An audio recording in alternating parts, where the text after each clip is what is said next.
नमस्कार। स्वागत है आप सभी का हमारे YouTube channel Yogesh Tomar maths पर। और हम जो पढ़ रहे थे क्या कि एलिगेशन कहां कहां लगाया जाता है, एलिगेशन कैसे कैसे लगता है, एलिगेशन कब लगता है, हम उसी की आगे की क्लास लेकर आए हैं आपके लिए फिर से कुछ इंटरेस्टिंग क्वेश्चंस के साथ। देखिए, मैंने आपसे बोला था कि एलिगेशन कहां कहां लगता है, तो पूरे मैथ्स में अर्थमेटिक में जहां जहां एलिगेशन लगेगा हर टॉपिक से, हर पॉइंट से, हर लैंग्वेज पर मैं आपके लिए क्वेश्चन लेके आया हूं। मैंने बहुत सारे क्वेश्चंस करा दिए हैं, कुछ क्वेश्चंस के साथ आज हम फिर से अपनी वीडियो को शुरू करेंगे। तो अभी तक आप लोगों ने चैनल को सब्सक्राइब नहीं किया है तो पहले उसको सब्सक्राइब कर दीजिए, बेल आइकन को प्रेस कर दीजिए और लाइक कीजिए। कमेंट में लिखकर जरूर बताइए कि सर इस लेवल के क्वेश्चंस और चाहिए, हमें इस टॉपिक पर क्वेश्चंस और चाहिए।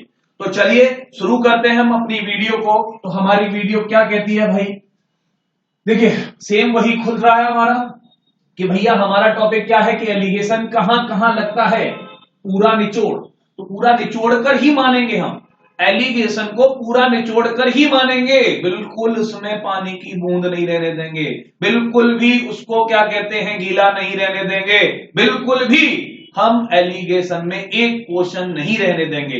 हर क्वेश्चन को करके आना है, एलिगेशन कहां लगाना है ये आज इस वीडियो को देखकर, इन सारी वीडियोस को देखकर फिर हमें कभी भी डरने की जरूरत नहीं पड़ेगी। तो चलते हैं हम अपने अगले क्वेश्चन पर। हमारा क्वेश्चन क्या है बच्चा, देखते हैं। देखिए क्वेश्चन है ये, एक मैच की बात की जा रही है। तो भारत व ऑस्ट्रेलिया के द्वारा खेले गए कुछ एक दिवसीय मैचों में भारत की जीत का प्रतिशत 40% है। अगले 30 मैचों में भारत प्रत्येक मैच को जीत जाता है और उसकी जीत का प्रतिशत 60% हो जाता है। देखिए, इंडिया और ऑस्ट्रेलिया के कुछ मैचेस थे जिन मैचेस में इंडिया और ऑस्ट्रेलिया ने दोनों ने खेले थे वो, और winning percentage of India is 40%। तो मतलब जितने भी मैच हुए थे उन मैचों में से 40% मैच इंडिया ने जीते थे, बाकी सारे मैच ऑस्ट्रेलिया ने जीते थे।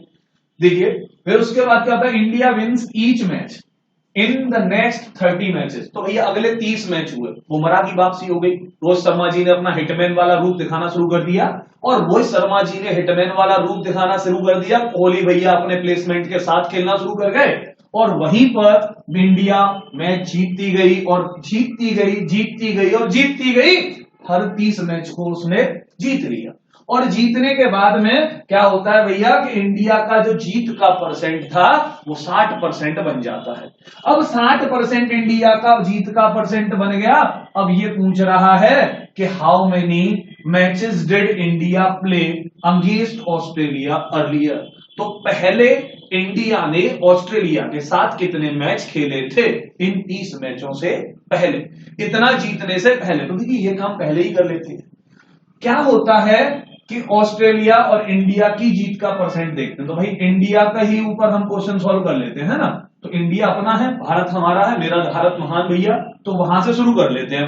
तो हमारे भारत का पहले जीत का परसेंट था 40%, मुझे नहीं पता कितने मैचों का था, कितने मैचों का 40% जीत का परसेंट था, यही निकालना है मुझे। तो पहले 40% था बच्चा, अगले 30 मैच इंडिया ने खेले और हर मैच को इंडिया जीत गया, हर मैच को इंडिया जीत गया। तो आप बताओ कि 30 में से 30 मैच इंडिया जीत जाएगा तो कितने प्रतिशत उसका विनिंग परसेंट आएगा। तो भाई विनिंग परसेंट जो आएगा कि out of total upon total, अगर जीत रहा है भाई तो 30 में से 30 जीत गया, तो 30 का कितने परसेंट होगा बच्चा, 100% होगा। तो अगले कुछ मैचों में, मतलब अगले 30 मैचों में इंडिया की जीत का परसेंट हो गया 100। कितना हो गया, 100 हो गया।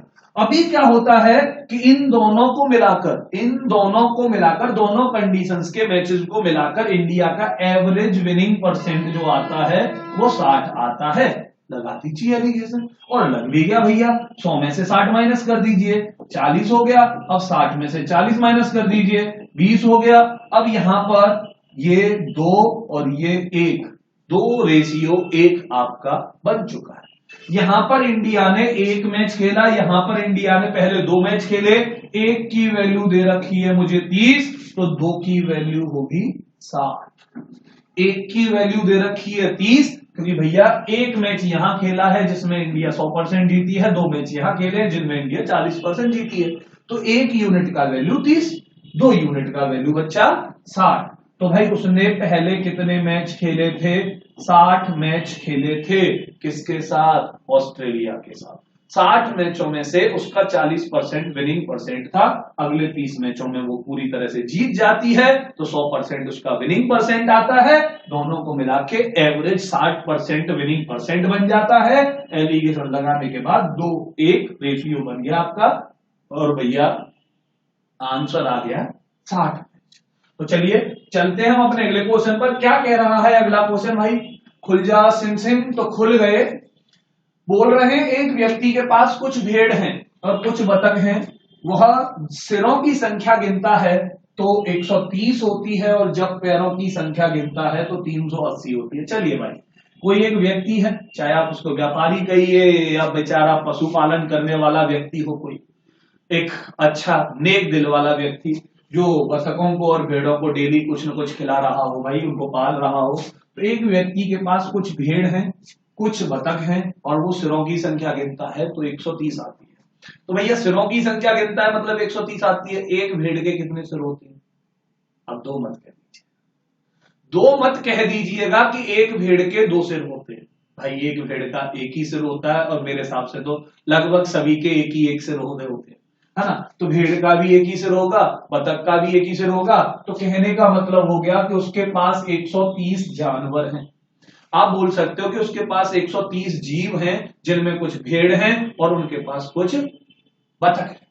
तो भाई ठीक है, मैंने कहा कि 130 उसके पास जो जानवर हैं या जीव हैं, तो भैया 130 के 30 अगर भेड़ होते, 130 के 30 अगर भेड़ होते तो वो पैर गिनता तो 260 आते, क्योंकि सॉरी 260 कह रहा मैं, 130 अगर भेड़ होती तो वो अगर पैर गिनता तो एक भेड़ के कितने पैर? 4। 2 भेड़ के कितने पैर? 8। तो भाई एक भेड़ के कितने पैर? 4। तो अगर 4 पैर की एक भेड़ होती और 130 भेड़ उसके पास होती तो उसके पास टोटल पैरों की संख्या अगर वो गिनता तो 520 आती। और अगर वहीं पर वो बतख गिनता तो बतख के कितने पैर होते हैं? भाई बतख के होते हैं 2 पैर, है ना? डक आपकी इसके कितने पैर होते हैं भाई? तो डक के 2 ही पैर होते हैं, पक्का 2 ही होते हैं ना? 2 ही होते हैं। तो चलो भाई, मैंने देखी नहीं है बतख, पता ही नहीं, तो शायद होते भी हों, लेकिन मेरे हिसाब से तो 2 ही होते होंगे। तो बतख के 2 पैर होते हैं। अब 2 पैर के हिसाब से 130 की 30 उसके पास बतख होती, सपोज हमने कर लिया भाई कि 130 अगर बतख होती तो सही मायने में वो जो पैर गिनता तो एक बतख के 2 पैर, 130 बतखों के 260 पैर, तो 260 पैर बनते। लेकिन भैया उसके पास कुछ भेड़ थी, कुछ बतख थी, तो दोनों का एलिगेशन था, और दोनों का एलिगेशन था तो एलिगेशन लगा दीजिए कि भेड़ 520 पैर बनते, बतख के 260 बनते, दोनों के बने कितने? 380। दोनों के कितने पैर बने भैया? 380, 380 आपके रिलैक्स बनी, और वहीं पर एलिगेशन लगा दीजिए। तो 520 से 380 माइनस करोगे तो भाई 52 से 38 140, यहां 380 से 260 माइनस करोगे तो 120, तो आपका रेशियो बन गया 6:7। 6:7। तो आपके पास जो भेड़ है वो 6 है, आपके पास बतख है वो 7 है, तो आपके पास टोटल जानवर जो होंगे वो 13 होंगे। आपके पास भेड़ 6, आपके पास बतख 7, आपके पास टोटल जानवर 13 होंगे, और 13 यूनिट का जो वैल्यू होगा वो 130 होगा। 13 यूनिट का जो वैल्यू होगा वो 130 होगा, और 1 यूनिट का वैल्यू जो होगा वो 10 होगा। तो भाई 1 यूनिट का वैल्यू 10 होगा। अब 10 हो गया आपका 1 यूनिट का वैल्यू, और पूछ रहा है क्या कि उसके पास कितनी भेड़ हैं? तो भाई नंबर ऑफ शीप्स पूछ रहा है आपसे। क्या पूछ रहा है? नंबर ऑफ शीप्स पूछ रहा है आपसे। तो भाई निकाल लीजिए, शीप्स कितनी है? 6, तो 6 की वैल्यू निकाल लीजिए, और 6 की वैल्यू कितनी होगी? 60 होगी। दोबारा से सुन लीजिए, भेड़ सारी की सारी 130 जानवर भेड़ होते तो 520 पैर बनते, सबके सब बतख होते तो एक बतख के 2 पैर, 130 जानवरों के 260 पैर बनते। दोनों को मिला के हमारे पास थे 380 पैर। 380 एलिगेशन लगाया, 520 से 380 माइनस किए 140 आया।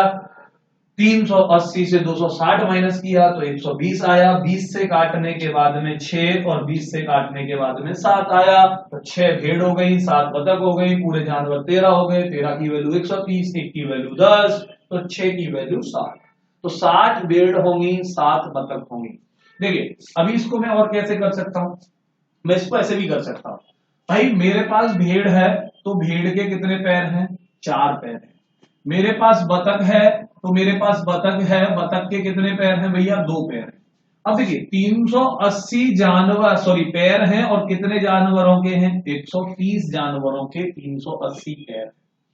130 जानवरों के 380 पैर हैं तो एवरेज क्या आया, क्या बच्चा 130 जानवरों की संख्या का 380 में भाग कर दोगे तो 0 से 0 कट जाएगा। एवरेज पैर जो आएंगे वो आएंगे 38/13।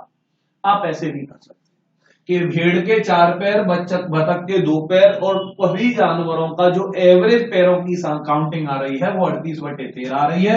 यहां से एलिगेशन लगा दीजिए, 4 में से इसको माइनस करोगे तो 4 माइनस 38/13, 13 चौके 52 में से 38 गया तो 14, और यहां से 2 में से 38/13 में से आप 2 माइनस करोगे तो 2 माइनस कर दो बच्चा, 13 दूनी 26, 38 में से 26 माइनस होंगे तो 12 और बटे 13 आएगा, 13 से 13 कट जाएगा, 6:7 आएगा पहले की तरह, है ना।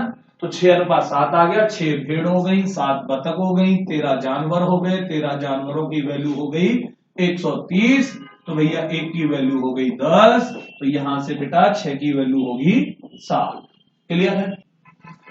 देखिए इसी क्वेश्चन को मैं ओरल भी कर सकता हूं। अब कैसे ओरल करूंगा, तो भाई ओरल करने के लिए इस एलिगेशन को साइड में रखते। देखिए अब मेरे पास 130 जानवर, उनमें कुछ बतख, उनमें कुछ भेड़। भेड़ के पास 4 पैर, बतख के पास 2 पैर, तो मैं बोल सकता हूं कि हर जानवर के पास 2 पैर तो हैं। हर जानवर के पास कम से कम 2 पैर तो हैं।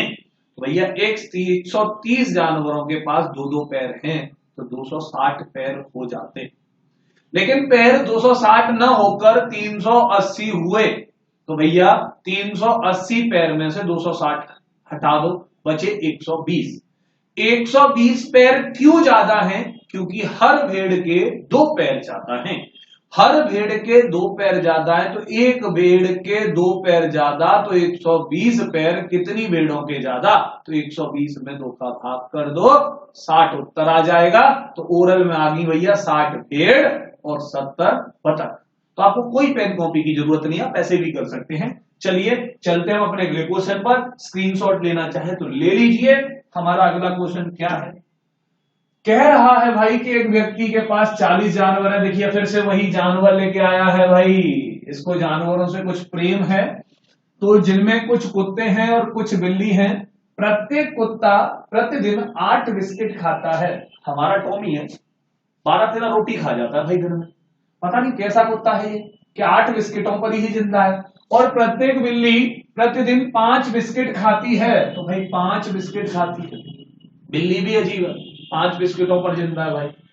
चलिए हम तो सोच रहे थे कि आजकल इंसान ही डाइटिंग पर है, जानवर भी डाइटिंग पर हैं आजकल तो यहाँ पर। तो भाई 40 जानवर हैं, मैंने बोला ठीक है भाई, चलो कुत्ते हैं, चलो भाई कुछ कुत्ते हैं, चल भैया फिर कुछ बिल्ली हैं, तो भैया कुछ बिल्ली भी हैं, लो भाई पकड़ लो। ठीक है, प्रत्येक कुत्ता 8 बिस्किट खा रहा है। Each dog Yeats 8 biscuits. चलो भाई, तो मैंने कहा कि 40 के 40 अगर कुत्ते होते, 40 के 40 अगर कुत्ते होते तो कितने बिस्किट खाते, 40 × 8 320 बिस्किट खाते। हर कुत्ता 8 बिस्किट खा रहा है। 40 जानवर के 40 जानवर कुत्ते होते तो 320 बिस्किट खाते। और भैया मैं अगर बात करूं बिल्ली की, तो हर बिल्ली 5 बिस्किट खा रही है, और 40 की 40 अगर बिल्लियां होती तो आपके बिस्किट खाए जाते 200। आपके बिस्किट खाए जाते 200, तो भैया न कुत्ते पूरे थे न बिल्ली पूरी थी, दोनों को मिलाकर खाए गए बिस्किट 230। एलिगेशन लगा दो। तो 230 एवरेजन बिस्किट खाए गए, न 320 खाए गए, न 200 खाए गए, 230 खाए गए। तो भाई 320 में से 230 माइनस कर दीजिए, तो 32 2 और 7 9 90 हो गया। अब वहीं पर 230 से 200 माइनस कर दीजिए तो 30 हो गया, और रेशियो आ गया 1:3 का। 30 से एक बार, 30 से 3 बार, तो 1:3 का आपका रेशियो आ चुका है। अब यहीं पर अगर हम बात करें तो एक कुत्ता हुआ और 3 बिल्ली हुई, तो दोनों जानवर हो गए कुल मिलाकर भैया 4, और 4 का वैल्यू दे रखा है 40, तो 1 से ये 10 बारी, भाई 1 का वैल्यू आ गया 10 और 3 का वैल्यू आ गया 30। तो अगर आप कहना चाहें तो कुत्ते हो गए 10 और बिल्ली हो गई 30, तो उसके पास कुल कुत्ते 10, कुल बिल्लियां 30 रही होंगी। ये है हमारा क्वेश्चन, आसान सा। इसको भी हम मोरल कर सकते हैं कि बिल्ली खा रही है 5 बिस्किट, कुत्ता खा रहा है 8 बिस्किट, दोनों खा रहे हैं, मैं बोल सकता हूं कि हर जानवर खा रहा है 5 बिस्किट। तो कम से कम 5 बिस्किट हर जानवर खा रहा है, तो 40 जानवर थे भैया, 5 के हिसाब से 200 बिस्किट खा लेते, और 200 बिस्किट खा लेते, लेकिन एवरेज आया 230 बिस्किटों का। क्यों आया? क्योंकि 30 बिस्किट बढ़कर आए कि वो किसने खाए? कुत्ते ने खाए। क्यों खाए? क्योंकि कुत्ता हर बिस्किट, हर एक कुत्ता जो है वो 3 बिस्किट ज्यादा खा रहा है, तो 3 बिस्किट ज्यादा खा रहा है कुत्ता, तो 30 बिस्किट कितने कुत्तों ने ज्यादा खाए होंगे? तो 10 कुत्तों ने ज्यादा खाए होंगे। तो 10 कुत्तों ने आपके 30 बिस्किट ज्यादा खाए होंगे। तो कैसे करना है कि हर जानवर 5 खा रहा है, 40 जानवर 5 के हिसाब से 200 खा लेते, लेकिन आए 230। क्यों 30 बढ़कर आए? क्योंकि एक कुत्ता 3 बिस्किट ज्यादा खा रहा है, 5 की जगह 8 खा रहा है, तो 3 बिस्किट ज्यादा खा रहा है। एक कुत्ता 3 ज्यादा खा रहा है, 30 ज्यादा आ रहे हैं, तो कितने कुत्तों ने खाए होंगे 30? 10 कुत्तों ने। तो कुत्ते हो गए 10, बिल्लियां हो गई 30। चलिए चलते हैं हम अपने अगले क्वेश्चन पर। क्या कह रहा है भाई? खुल जा सिन। तो खुल चुका है। एक दुकानदार 25,000 में एक कार और एक मोटरसाइकिल खरीदता है। देखिए प्रॉफिट एंड लॉस से है। हाँ जी, तो 25,000 रुपए में एक कार और एक मोटरसाइकिल खरीदता है। वह कार को 10% लाभ पर बेचता है। देखिए कार थी और एक मोटरसाइकिल थी, दोनों थी भाई। कार को बेच दिया उसने कितने पर? 10% लाभ पर बच्चा, और मोटरसाइकिल को बेच दिया, लाभ है तो प्लस लगा दीजिए, मोटरसाइकिल को 15% हानि पर, तो भाई उसने मोटरसाइकिल बेच दी एट 15% लॉस। तो 15% के लॉस पर मोटरसाइकिल बेच दी, और बोल रहा है क्या कि उसे पूरे सौदे में 3% की हानि होती है। तो पूरा सौदा एवरेजन उसको 3% का लॉस होता है। तो भाई 3% का लॉस कर दीजिए। तो यहां से 10 में से 3 माइनस करोगे तो बच्चा ये माइनस के 3, 10 माइनस माइनस 3, तो माइनस माइनस प्लस हो जाएगा, तो ये 13 बन जाएगा। अब यहीं पर -3 से -15 माइनस करोगे तो माइनस के 15 प्लस के हो जाएंगे, माइनस के 3 ये, तो 12 हो जाएगा। तो 12:13 आपका आंसर हो जाएगा, है ना। तो अभी यहीं पर 12:13 आपका रेशियो बन जाएगा। तो कार कितने की? 12 की। मोटरसाइकिल कितने का? 13 का। हाँ जी, कार कितने की? 12 की, और मोटरसाइकिल कितने की? आपकी 13 की। तो दोनों को मिलाकर कितने का? दोनों को मिलाकर 15 का, और 15 कह रहा मैं 25। तो भाई 12 का कार खरीदा, 13 का मोटरसाइकिल खरीदी, तो भाई 12 और 13 25 यूनिट का वैल्यू हो गया बच्चा 25,000। तो 25 यूनिट का वैल्यू 25,000, एक यूनिट का वैल्यू 1,000। तो 12 का वैल्यू 12,000 और 13 का वैल्यू 13,000। तो आप आराम से तसल्ली से आंसर कर सकते हैं और टिक कीजिए, निकल लीजिए। तो भाई किसका पूछ रहा है? वो पूछ रहा है कि find the cost price of car. तो कार का कॉस्ट प्राइस 12,000 है। टिक किया, निकल लिया। दोबारा से देख लो, 10% के लाभ पर बेच दिया भैया। मोटरसाइकिल को 15% हानि, तो -15 कर दिया। पूरे सौदे में एवरेजन वैल्यू जो हो रही है वो 3% की हानि हो रही है, तो -3 कर दीजिए। 10 में से -3 माइनस किया तो प्लस हो जाएगा, 13 बन गया। -3 से -15 माइनस किया तो ये प्लस का, ये माइनस का, पार आ जाएगा। 12 का कार, 13 का मोटरसाइकिल, दोनों 25 के। 25 की वैल्यू 25, एक की वैल्यू 1,000, तो 12 की वैल्यू 12,000। चलते हैं हम अपने अगले क्वेश्चन पर। क्या कह रहा है हमारा अगला क्वेश्चन? बोल रहा है भाई एक व्यक्ति 36,000 रुपए में एक घोड़ा और एक साइकिल खरीदता है, वह घोड़े को 8% हानि पर बेचता है और साइकिल को 12% लाभ पर बेचता है। देखिए क्या क्या खरीदा उसने, एक घोड़ा खरीदा बच्चा, एक हॉर्स खरीदा उसने, है ना, और एक साइकिल खरीदी। कितने रुपए में उसने खरीदी? 36,000 रुपए में उसने टोटल खरीदा। तो भाई घोड़ा खरीदा 8% हानि पर उसने बेच दिया, है ना, खरीदने के बाद। अभी उसने जो मोटरसाइकिल थी, सॉरी साइकिल थी, घोड़े के साथ साइकिल का क्या साथ भाई, लेकिन फिर भी खरीद रहा है तो खरीद लेने दीजिए, हमारा क्या ही जा रहा है। तो साइकिल को 12% लाभ पर बेच दिया तो प्लस के 12 लिख, है ना। अब बोल रहा है कि पूरे सौदे में ना लाभ होता है ना हानि होती है, तो भाई पूरे सौदे में ना लाभ ना हानि का मतलब एवरेज वैल्यू आई 0, क्योंकि उसको ना प्रॉफिट हुआ, ना उसने प्रॉफिट मेक किया, ना उसने लॉस मेक किया। तो कितना उसने गेन किया? भाई कुछ नहीं गेन किया। कुछ नहीं का मतलब मैथ्स में 0, वही 0 एलिगेशन लगा दे बच्चा। 12 में से 0 12, अब 0 में से -8, तो भाई -8 प्लस के बन जाएंगे, क्योंकि 0 बड़ा है -8 छोटा है, तो 0 में से निगेटिव नंबर को माइनस करोगे तो प्लस की बन जाएगी। यहां काट दो भाई, 4 से 3 बारी और 4 से 2 बारी। तो देखो घोड़ा खरीदा होगा 3 का, कार साइकिल खरीदी होगी 2 की, तो दोनों खरीदे होंगे उसने 5 के, और 5 की वैल्यू हो गई 36,000। अब देखो बच्चा, यहां पर मैंने ये एलिगेशन में ये इसको मैं सीपी क्यों लेट कर रहा हूं, क्योंकि ये देखिए ये प्रॉफिट और लॉस परसेंट है, और प्रॉफिट परसेंट और लॉस परसेंट दोनों के दोनों ही प्रॉफिट अपॉन सीपी। अगर दिमाग में ये क्वेश्चन आया हो कि सर जी आपने इसको सीपी क्यों बोला, आप लगा रहे हो लाभ हानि पे तो इसको लाभ और हानि बोलो, आप लगा रहे हो, आप बेचने पर लगा रहे हो तो आप इसको एसपी बोलो, आप सीपी ही क्यों ले रहे हो? तो भैया सीपी मैं नहीं ले रहा, मैंने आपको एलिगेशन की पहली वीडियो में ही बताया था। अगर पहली वीडियो किसी ने नहीं देखी है आप लोगों में से तो पहले जाइए, डिस्क्रिप्शन में लिंक दे रखा है, चाहो तो अभी देखिए ऊपर कार्ड में आ जाएगी, वहां से ले लीजिए और वहां से पहले उस वीडियो को देखिए, देखने के बाद तब दूसरी वीडियो को, तब इस वीडियो पर आइए और चीजें आपको मक्खन की तरह क्लियर हो जाएंगी, आपको बिल्कुल पानी की तरह क्लियर हो जाएंगी, बिल्कुल पानी से पतले लगने लगेंगे ये सवाल, आराम से कर पाओगे इन क्वेश्चंस को। तो 5 यूनिट का वैल्यू भैया 36,000।